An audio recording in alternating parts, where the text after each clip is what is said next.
So we've prepped our under dash, clutch, and brake pedal assembly bracket to get ready to weld on the new retaining rings that are going to hold the bearings in place on this new assembly.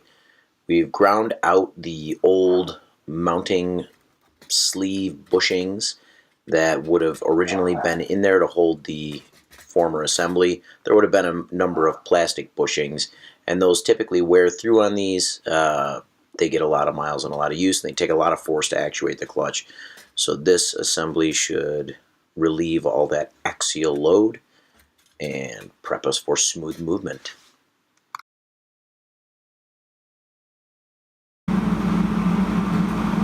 Right now we're all set to start tacking in the washers that are going to hold the first set of bushings in place.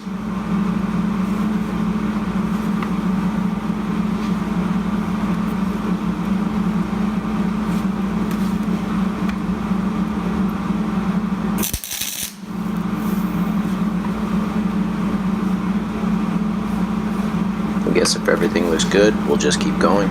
We'll tack a few more spots, and then we'll get ready to do our final welding.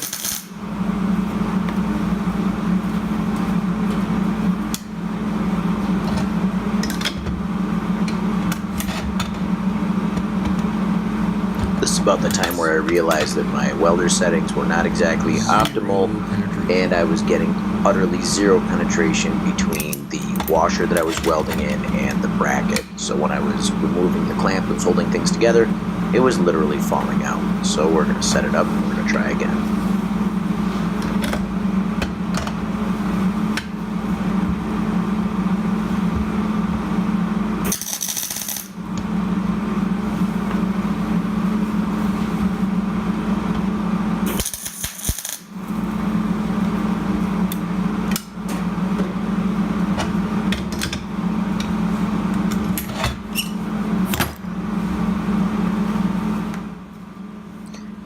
This time we're going to move on past the washers that go inside the bracket, and we're going to start welding on the retaining rings that go outside of the clutch assembly bracket.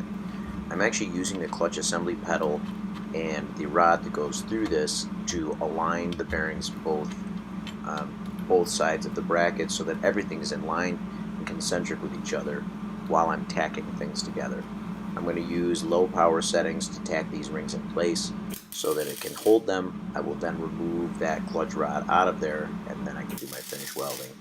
I've learned my lesson from the roller bearing pivots that putting that much heat outside of a bearing is detrimental to its long-term health.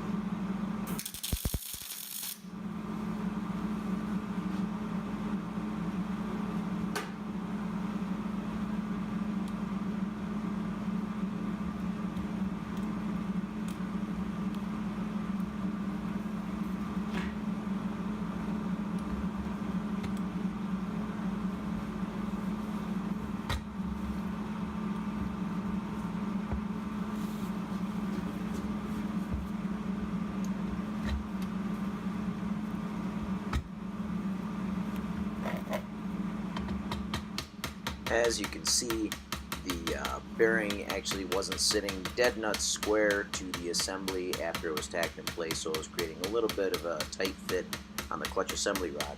Everything still moved very nicely, but it just didn't want to slide right out the way it did putting it together. So, time for a little bit of persuasion.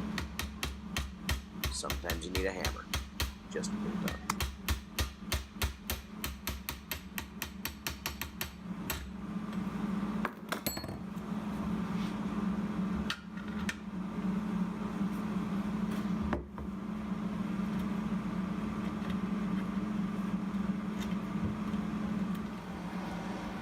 You can see that we've got our retaining rings are all tacked in place. The washers are now tacked in on the inside of the brake arm bracket. Everything's looking good, concentric and in line. We're getting ready to do the last little bit of cleanup, and then we can do the final welding.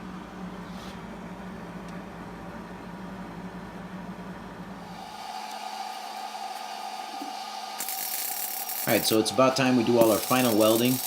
We're going to make sure these retaining rings and our concentric washers don't fall out onto the floor when we're doing hard shifting at Mach 1000 or something close to that. Again, I've been using this Hobart MIG welder for all of my MIG welding needs so far. You can see that it's nice and easy to use, point and shoot, very handy, nice ergonomic gun. It's only a 110 power supply, and I found that for all of my general fabrication needs, it's worked absolutely flawless.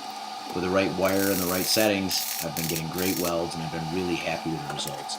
The more I use it, the more confident I get, the better my welds look, and I've been really happy. As it looks like I'm clearly very happy with this now.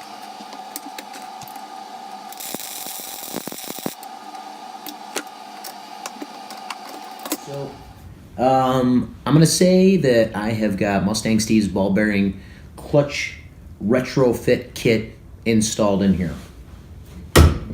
This thing moves smooth as silk. True to his word, it was not exactly a super easy install. It wasn't hard. It was took a little more grinding and belt sanding than I expected to get everything to go back together. But at the same time, I was able to notice the brake return spring was not hooked up at any point while I was driving this thing. It popped out of its little coil spring hole that it holds in. But now this thing, it's all in there. This has got brand new bushings in it. It's got a little bit of lubrication in there. It would be nice if he came out with a second version of this to put the brake pedal on some kind of a ball bearing pivot as well, because that's still riding on plastic bushings, and I know that that's got to be a tougher system for him to try and design and then integrate and be cost effective. But I would say for what I paid for this, I'm not going to call it exactly a cost effective kit. You're paying for the convenience, because ultimately it was all sourceable components as far as the bearings, the retaining rings, and the washers were all, you just spec them and you order them. The only thing that was not spec'd and probably ordered from a box was the two retaining sleeves that I did weld to the outside of the pedal support bracket. Those he probably had to make in-house. At the same time, I welded on the Mustang Steve clutch cable quadrant. That's this unit here. This has a radius built into it. Talked about it earlier in the video, and it holds the cable stop for the clutch cable that's going to fit on here. And this was just as simple as cleaning the top of the old clutch pedal with a grinder, putting some 45 chamfers on there, and giving it a place for the weld to actually penetrate and sit. So this is welded all the way around. This was just, this was easy as it gets. If you were going to be doing this conversion as far as the clutch cable quadrant conversion, I would absolutely recommend doing the ball bearing pedal kit at the same time, or vice versa. If you're like, oh, I'm going to put ball bearings in there, put a clutch cable in. Unless for whatever reason there's a million variables why you would or wouldn't do that. But in my application, this was a no-brainer. I had to do it at the same time. The welder was already out. Everything was already ground up and literally sitting here.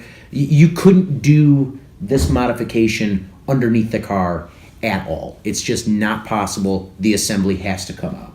So that's done. I might spend a few minutes and straighten these pedals out so that the pads sit nice and in line with each other, or I might just not care and I may put it back in the way it is.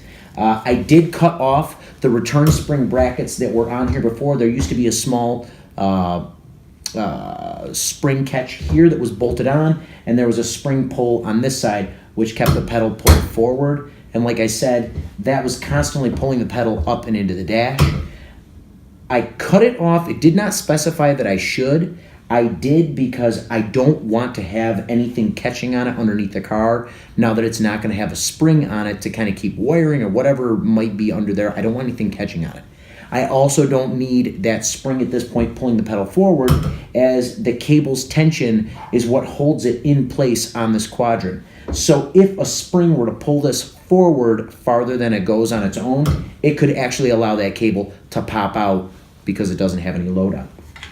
So that is my project for the weekend. I am probably not going to wrench anymore for the next day or two, as I got stuff to do. Tonight, I got to go to a concert, go see some of my good friends, the Sirens and Sailors, get down in Rochester Town.